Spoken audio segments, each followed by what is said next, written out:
प्रिय मित्रों, भविष्य दर्शन चैनल में आपका हार्दिक स्वागत है। भविष्य दर्शन चैनल आपके लिए लेकर आ रहा है भाव विचार। आज इस भाव विचार के संदर्भ में हम बात करते हैं सप्तम भाव की। सबसे पहले मैं आपको बता दूं, वैदिक ज्योतिष में भाव क्या है।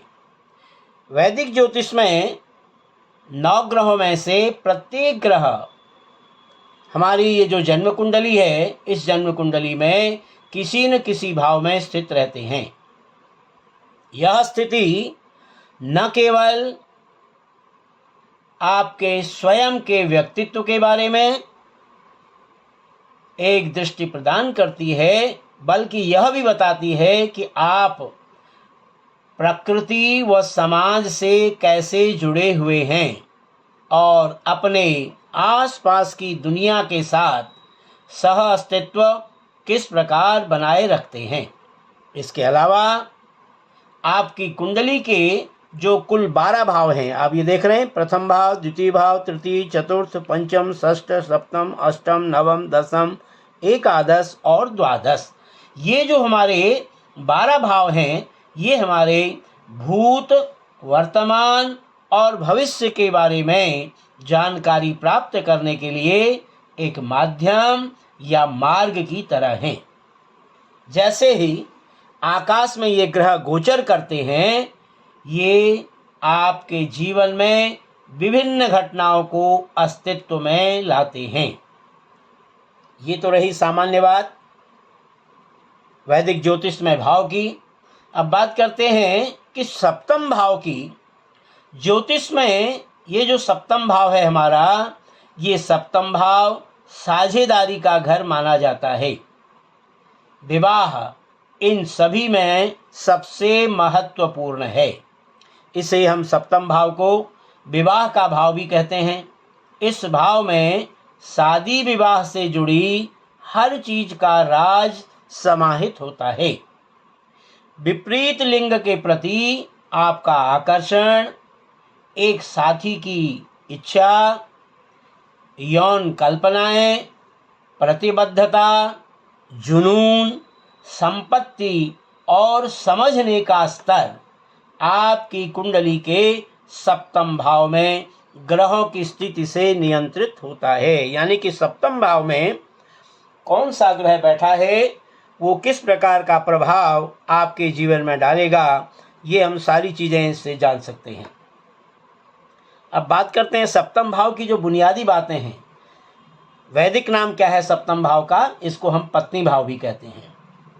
और इस सप्तम भाव का प्राकृतिक जो स्वामी ग्रह है और इसका स्वामी है, प्राकृतिक ग्रह है स्वामी शुक्र और इसकी राशि है तुला।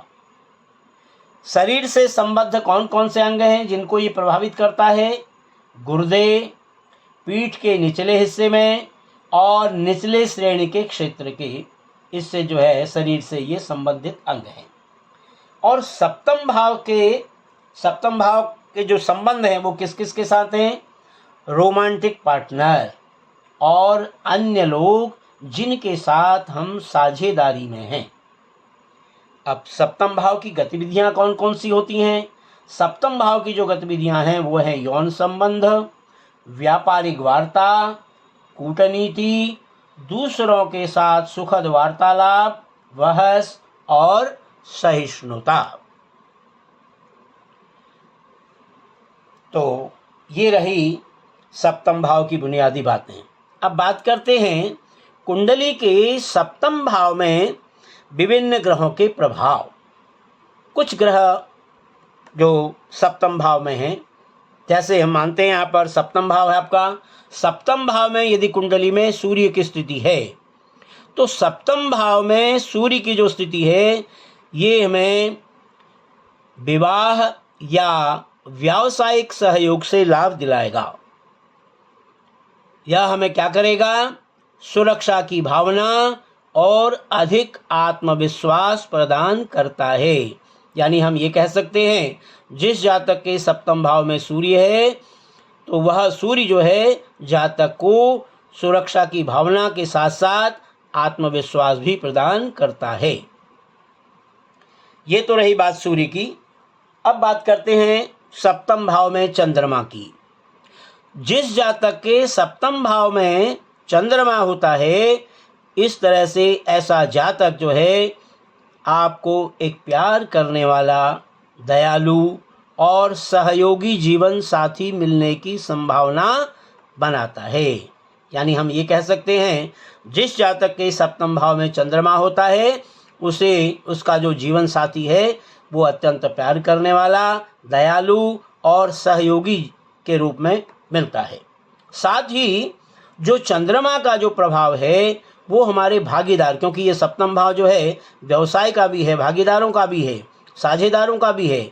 तो साथ ही जब चंद्रमा का प्रभाव इस पर होता है तो भागीदारों और अन्य लोगों के साथ सामान्य रूप से समझौता करने की विशाल क्षमता को भी दर्शाता है। ये रही बात सप्तम भाव में चंद्रमा की। अब बात करते हैं सप्तम भाव में बृहस्पति की।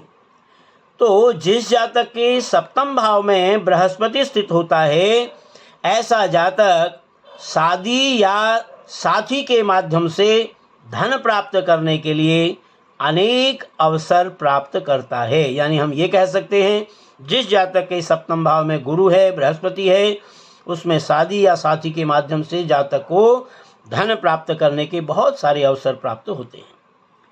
यह बृहस्पति आपको क्या करेगा?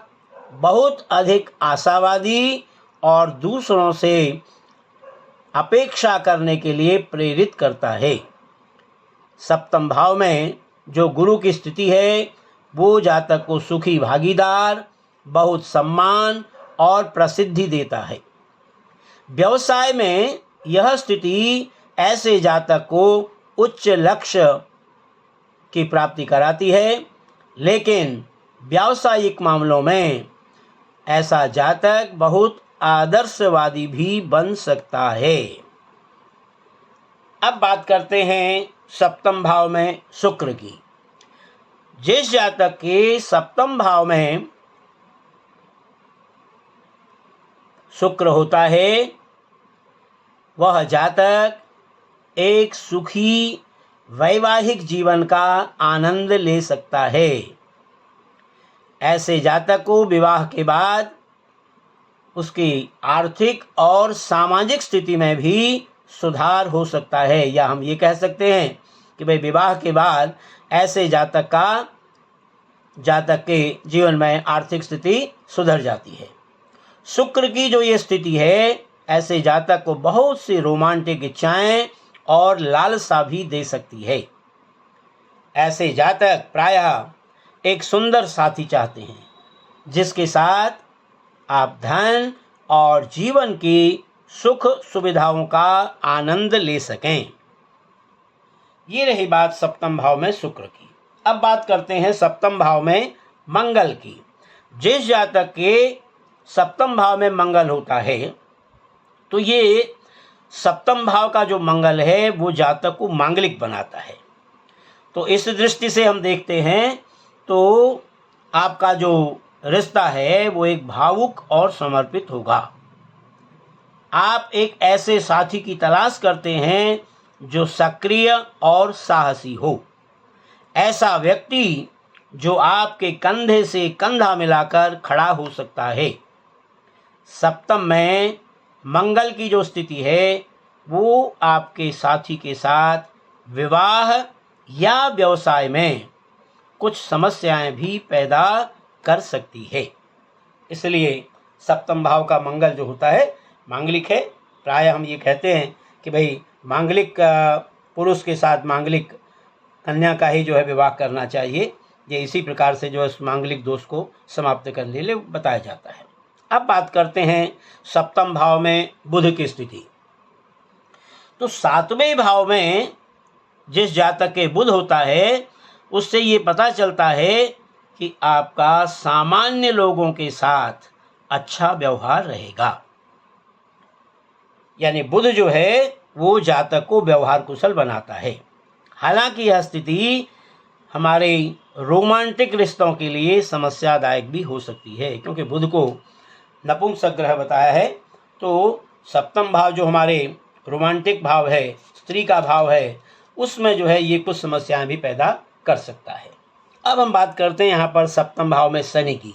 जिस जातक के सप्तम भाव में शनि होता है वह ऐसा जातक जो है आपको सबसे वफादार, अच्छा, रोमांटिक साथी बना सकता है।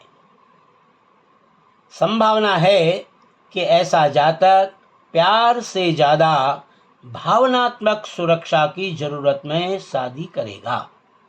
कभी कभी ऐसे जातक जो है ये महसूस कर सकते हैं कि हमारे रिश्ते में कुछ कमी है, फिर भी आपकी समझदारी दीर्घकालिक और स्थायी रहेगी। यानी किसी भी प्रकार से यदि शनि आपके सप्तम भाव में बैठा है, आपके साझेदारी को भी दीर्घकालिक बनाता है और स्थायी भी बनाता है। अब बात करते हैं सप्तम भाव में राहु की स्थिति। सातवें घर में राहु की जो उपस्थिति है ये रिश्तों और साझेदारी में एक समान रूप में पहचाने जाने की तीव्र इच्छा की ओर इशारा करती है। एक सनकी या असामान्य के साथ भागीदारी ऐसे जातक को अधिक आकर्षित कर सकती है। ये रही बात सप्तम भाव में राहु की। अब बात करते हैं सप्तम भाव में केतु की। सातवें घर में केतु की जो उपस्थिति है ये हमारे वैवाहिक जीवन में कठिनाइयां ला सकती है, विशेष रूप से हमारे जीवन साथी के स्वास्थ्य के विषय में। आपको व्यापारिक साझेदारी के बीच संघर्ष का सामना करना पड़ सकता है या साझेदारी से लाभ नहीं मिल पाएगा। यह सीधी सी बात है। यानी कि जिस जातक के सप्तम भाव में केतु विद्यमान है ऐसे जातक को साझेदारी में कोई कार्य नहीं करना चाहिए। अब बात करते हैं कि सप्तम भाव में कुछ कुयोग और सुयोगों की। यदि सप्तम भाव का स्वामी, यानी जैसे ये सातवां भाव है, इस सातवें भाव का स्वामी यदि छठे भाव में या आठवें में या 12वें भाव में चला जाता है और स्वराशि से भिन्न राशि में और अपनी उच्च राशि से इतर राशि के नवांश में यदि होता है तो ऐसे जातक को रोगिणी स्त्री प्राप्त होती है। यानी हम ये कह सकते हैं कि ऐसे जातक की जो पत्नी है वो रुग्ण हो सकती है या पति जो है वो रुग्ण अवस्था का हो सकता है या बीमार रह सकता है। दूसरी बात है, जिसके जन्मांग के सप्तम भाव में शुक्र स्थित हो, ऐसा व्यक्ति जो है, ऐसा जातक अत्यंत कामी होता है। और खास तौर पर यदि शुक्र जो है वो पापक ग्रह की राशि में हो या पापक ग्रहों के साथ संयुक्त हो, युति बना रहा हो, तो भी जो है जातक, ऐसा जातक स्त्री सुख से वंचित होता है। ऐसे जातक को स्त्री सुख नहीं मिल पाता। अगला योग क्या कहता है कि सप्तम भाव का स्वामी यदि चतुर्थ भाव में स्थित हो तथा लग्नेश लग्न में हो या सप्तम या द्वितीय भाव में हो तो ऐसी स्थिति होने पर भी ऐसा जातक जो है वो व्यभिचारी होता है। क्या बताया? सप्तम भाव का स्वामी यदि चतुर्थ भाव में स्थित हो और लग्नेश लग्न में हो या सप्तम में हो या द्वितीय भाव में हो तो प्रायः ऐसा जातक व्यभिचारी होता है। ये व्यभिचारी योग के लक्षण हैं।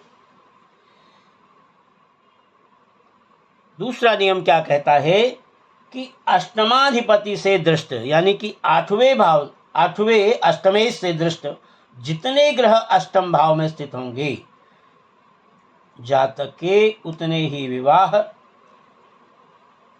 पूर्व जो हमारे ज्योतिषाचार्य हैं उन्होंने ये बताया। इस प्रकार का लक्षण भी दिखाई देता है। स्वराशि अथवा अपनी उच्च राशि का सप्तमेश, यानी सप्तमेश जो है यदि जातक की कुंडली में स्वराशि का हो या अपनी उच्च राशि का हो, ऐसा सप्तमेश यदि त्रिकोण में, त्रिकोण भाव है हमारा पंचम नवम, अथवा केंद्र भाव में लग्न, चतुर्थ, सप्तम और दसम, यानी कि केंद्र भाव में यदि स्थित हो तो ऐसे जातक का विवाह शीघ्र होता है।